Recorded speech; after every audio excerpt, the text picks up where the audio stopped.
सो hey everyone what's up, क्या हाल आप सबके, कैसे हो आप सब। This is MB bank SBI and welcome to my YouTube channel MB's diary. आज के इस वीडियो पे गैस डिस्कस करते हैं एक खास चीज़ के बारे में। खास चीज़ ये है कि नोटिफिकेशन एसबीआई जूनियर एसोसिएट का आपको देखने को कल मिल गया।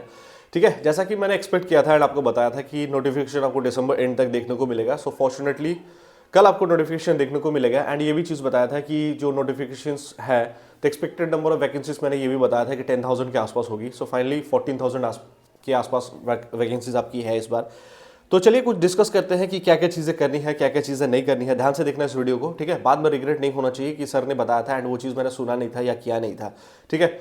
सो एक्सपीरियंस शेयर करूंगा and what you need to do right now, क्या क्या चीज़ें आपको करनी है, क्या क्या चीज़ें नहीं करनी है। ध्यान से देखना इस वीडियो को, ठीक है। तो पहली चीज़ ये है कि आपका जो नोटिफिकेशन है आपको अप्लाई कहाँ से करना चाहिए, ठीक है। देखो एक चीज़ मैं बताना चाहूँगा, पहले क्या होता था 2020 से पहले वाली जो वैकेंसीज आती थी, अगर उस नोटिफिकेशन को ध्यान से देखोगे 20 से पहले वाली, तो उसमें क्या होता इंटर सर्कल ट्रांसफर पॉसिबल होता था। तो इसीलिए बच्चे क्या करते थे कि मान लो वो अलग सर्कल से भरते थे। फॉर एग्जाम्पल किन्हीं का घर यूपी बिहार है तो महाराष्ट्र सर्कल से भरते थे क्योंकि वैकेंसीज अच्छी खासी होती थी। या फिर कहीं पे मान लो कट ऑफ लो हो जाता है लाइक नॉर्थ ईस्ट स्टेट्स में, तो वहाँ से भी लोग भर देते थे। तो क्या होता था पहले की इंटर सर्कल ट्रांसफर हुआ करता था। मीन्स आप 4-5 साल के टेन्योर के बाद, आप 4-5 साल के जॉब करने के बाद आपकी पॉसिबिलिटी होती थी कि आप होम स्टेट में ट्रांसफर कर जाओ, ठीक है। बट ये अब नहीं रहा है गाइस। मैं आपको बताना चाहूँगा ये चीज़ अब नहीं रही है। जहाँ जिस जो सर्कल आप चूज़ करोगे, अगर आपको वैकेंसी देख के लगता है कि उस सर्कल में ज़्यादा वैकेंसीज है तो वहाँ भर देते, तो आपकी ट्रांसफ़र जो है बहुत टिपिकल हो जाता, बहुत मुश्किल हो जाता। ट्रांसफ़र नहीं होगा जब तक आप प्रमोशन नहीं ले लेते हो, तो उसके लिए क्या होता है बहुत टाइम लग जाता, ठीक है।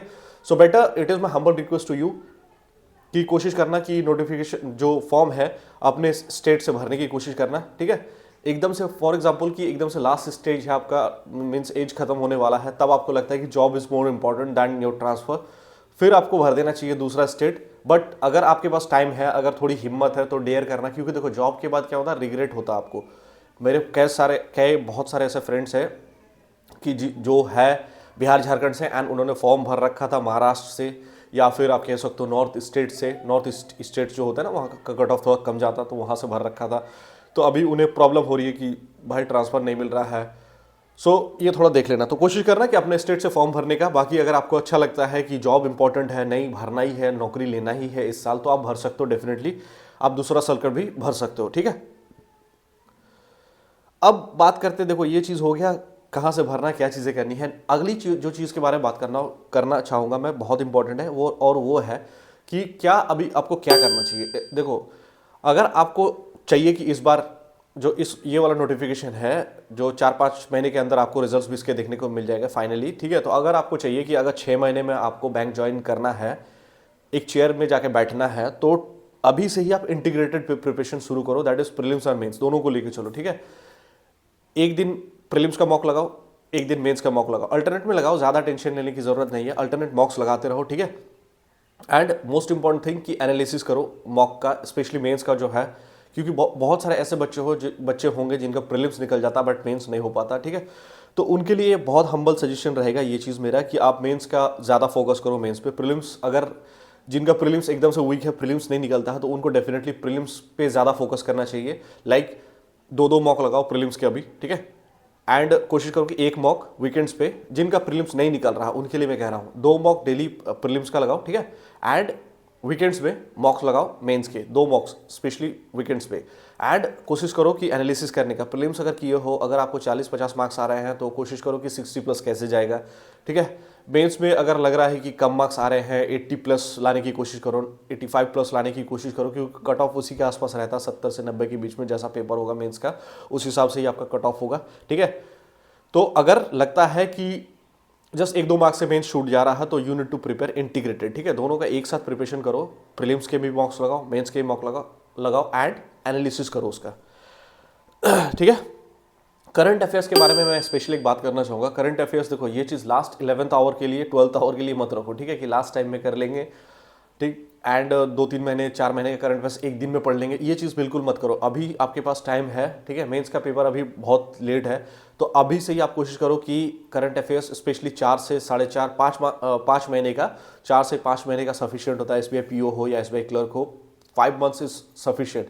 तो अभी से ही कोशिश करो, जो स्टार्टिंग आई मीन पहले दिसंबर को लेके चलो, फिर नवंबर को लेके चलो, फिर आगे आगे जैसे आप एग्ज़ाम नज़दीक आते रहेगा तो उस हिसाब से अपना एक डायरी बना के उसको फॉलो अप करो एंड उस पर मेहनत करो, ठीक है। तो करंट अफेयर्स 4 से 5 महीने का, 5 महीने का करते रहना एंड अभी से शुरू कर देना।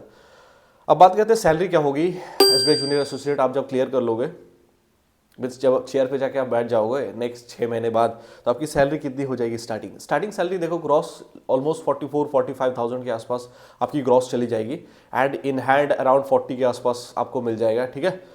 तो ये आपकी सैलरी हो जाएगी। सैलरी मैं इसलिए इंक्लूड किया हूँ इस वीडियो को क्योंकि जब तक सैलरी के बारे में लोगों को पता नहीं चलता, लोग मोटिवेटेड नहीं होता, फील नहीं होता कि भाई मैं जब प्रिपरेशन करता था मेरे दिमाग में ही चलता था, उस वक्त क्या होता था कि 25-26 के आसपास इन हैंड आती थी जब हमने ज्वाइन किया था, तो एक मेंटल बूस्टअप मिलता था कि भाई 25,000 30,000, ये समझ रहे हो, ये एक फीलिंग आती थी। तो ये इसलिए मैंने सैलरी इंक्लूड किया है।